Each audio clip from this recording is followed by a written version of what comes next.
अस्सलाम वालेकुम, मैं हूं डॉक्टर हमाद हैदर। आज हम बात करते हैं सांस की तंगी यानी कि डिस्निया पर। अक्सर पेशेंट्स यहाँ पे आकर रिपोर्ट करते हैं कि घर में कोई भी काम नहीं कर रहे, रेस्ट में है, लेकिन उसके उसमें भी उनको सांस की तंगी शुरू हो जाती है। या फिर थोड़ी सी एक्टिविटी कर लेते हैं, थोड़ा सा कोई भी काम कर लेते हैं, तो उसमें भी उनको क्या होता है कि सांस तंग होना शुरू हो जाती है। लेकिन अक्सर कम ही होते हैं, यहाँ पे वो रिपोर्ट करते हैं कि हम थोड़ी ज़्यादा एक्टिविटी कर रहे थे या एक्सरसाइज वगैरह करते हैं, तो उसमें हमारा जो है ना वो सांस तंग होना शुरू हो जाता है।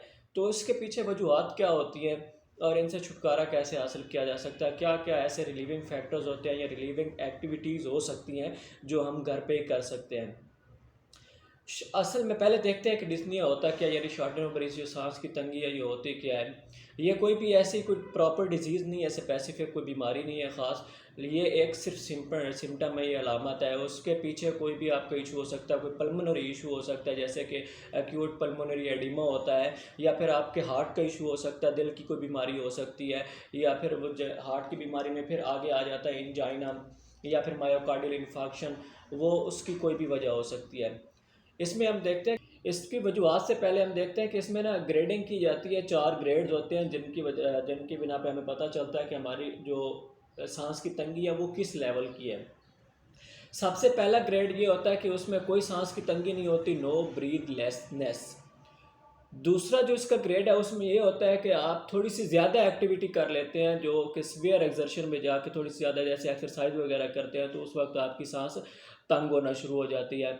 अब तीसरा ग्रेड क्या होता है कि उसमें आप थोड़ी सी एक्टिविटी करते हैं, माइल्ड एक्सर्शन, थोड़ी सी एक्सरसाइज कर ली या कोई घर का काम कर लेते हैं या कोई भी वज़न वगैरह उठाते हैं, तो आपको क्या होता है, सांस फूलना शुरू कर देती है, सांस तंग होना शुरू हो जाती है।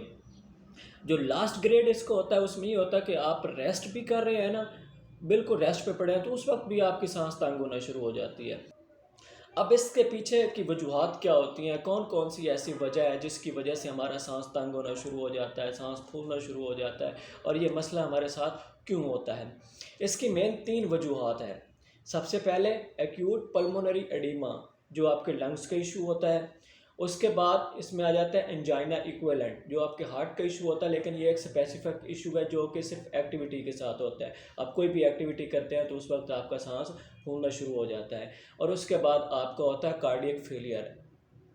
अब एक एक चीज़ को देखते हैं कि इसमें जो है ना वो हमारा पहले एक्यूट पल्मोनरी एडिमा है, तो उसकी वजह से हमारी सांस क्यों फूलती है।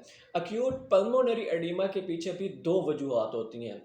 एक मायोकार्डियल इन्फार्क्शन, वो क्या होती है, उसमें ये होता है कि जो आपका हार्ट है वहाँ पे ब्लड जो होता है उसकी कमी हो जाती है, वो ब्लड कम पहुँचता है, तो उसकी वजह से हाइपोक्सिया हो जाता है। अब हाइपोक्सिया क्या होता है, उसमें ऑक्सीजन की कमी हो जाती है। जब दिल के मसल्स को ऑक्सीजन पूरी नहीं मिलेगी तो वो काम, उनकी एक्टिविटी कम होगी, और ऑक्सीजन को पूरा करने के लिए वो क्या होगा कि सांस की तंगी और सांस में तेज़ी शुरू हो जाएगी, सांस फूलना शुरू हो जाएगी, सिर्फ किस लिए, उस ऑक्सीजन की कमी को पूरा करने के लिए। अब उसमें दूसरी वजह क्या होती है, एट्रियल फिब्रिलेशन। वो यही होती है कि जब आपके ऑक्सीजन की कमी हो जाती है, तो उस ऑक्सीजन की कमी को पूरा करने के लिए सांस तेज़ हो जाती है, सांस फूलना शुरू हो जाती है। तो उसमें क्या होता है कि जो हमारी दिल की धड़कन है वो भी इरेगुलर हो जाती है, या बहुत तेज़ हो जाती है या बहुत कम हो जाती है। तो इसमें यह उस वो क्या होता है, एट्रियल फिब्रिलेशन। ये 2 मेन वजूहत होती हैं किसमें, एक्यूट पल्मोनरी एडिमा में। अब इसमें एक्यूट पल्मोनरी एडिमा में आगे सिम्टम्स क्या होती हैं, जो हमें क्या ज़ाहिर होता है, उसमें स्पूटम जो बलगम होती है ना हमारी, वो वो पिंक कलर की हो जाती है। और उसके अलावा हमारे सीने से ना व्हीजिंग साउंड आती है, हमारे सीने से आवाज़ें आती हैं, एक्स्ट्रा आवाज़ें। जब भी हम सांस लेते हैं ना, तो एक अब सी ये एक आवाज़ें हमारे सीने से आती हैं, बार बार एक सीटी बजने की आवाज़ आती है। उसके बाद हम दूसरी वजह को देखते हैं। दूसरी कौन सी वजह होती है, इंजाइना इक्विवेलेंट। अब ये क्या चीज़ होती है कि एक तो इंजाइना में ना चेस्ट पेन भी होता है, सीने का दर्द भी होता है, और सांस की तंगी भी हो जाती है। अगर इंजाइना इक्विवेलेंट क्या होता है, अगर आपके सीने में दर्द नहीं हो रहा, लेकिन उस इंजाइना की वजह से आपकी सांस की तंगी हो जाती है, सांस फूलना शुरू हो जाता है या सांस तेज होना शुरू हो जाता है, तो वो होता है इंजाइना इक्विवेलेंट। उसमें क्या है कि आप 2 तरीके हैं ना, आप रेस्ट करते हैं तो उससे भी वो आपका सांस की तंगी कम हो जाती है, अगर उसकी वजह इंजाइना इक्विवेलेंट है। और दूसरा ये है कि आप इंजाइना जो होती है प्रॉपर एक डिजीज़, उसका आप ट्रीटमेंट करते हैं तो फिर भी आपका ये जो सांस की तंगी है, डिस्निया जिसे कहते हैं, ये कम हो जाता है। उसके अलावा जो तीसरी वजह है वो होती है क्रोनिक हार्ट फेलियर।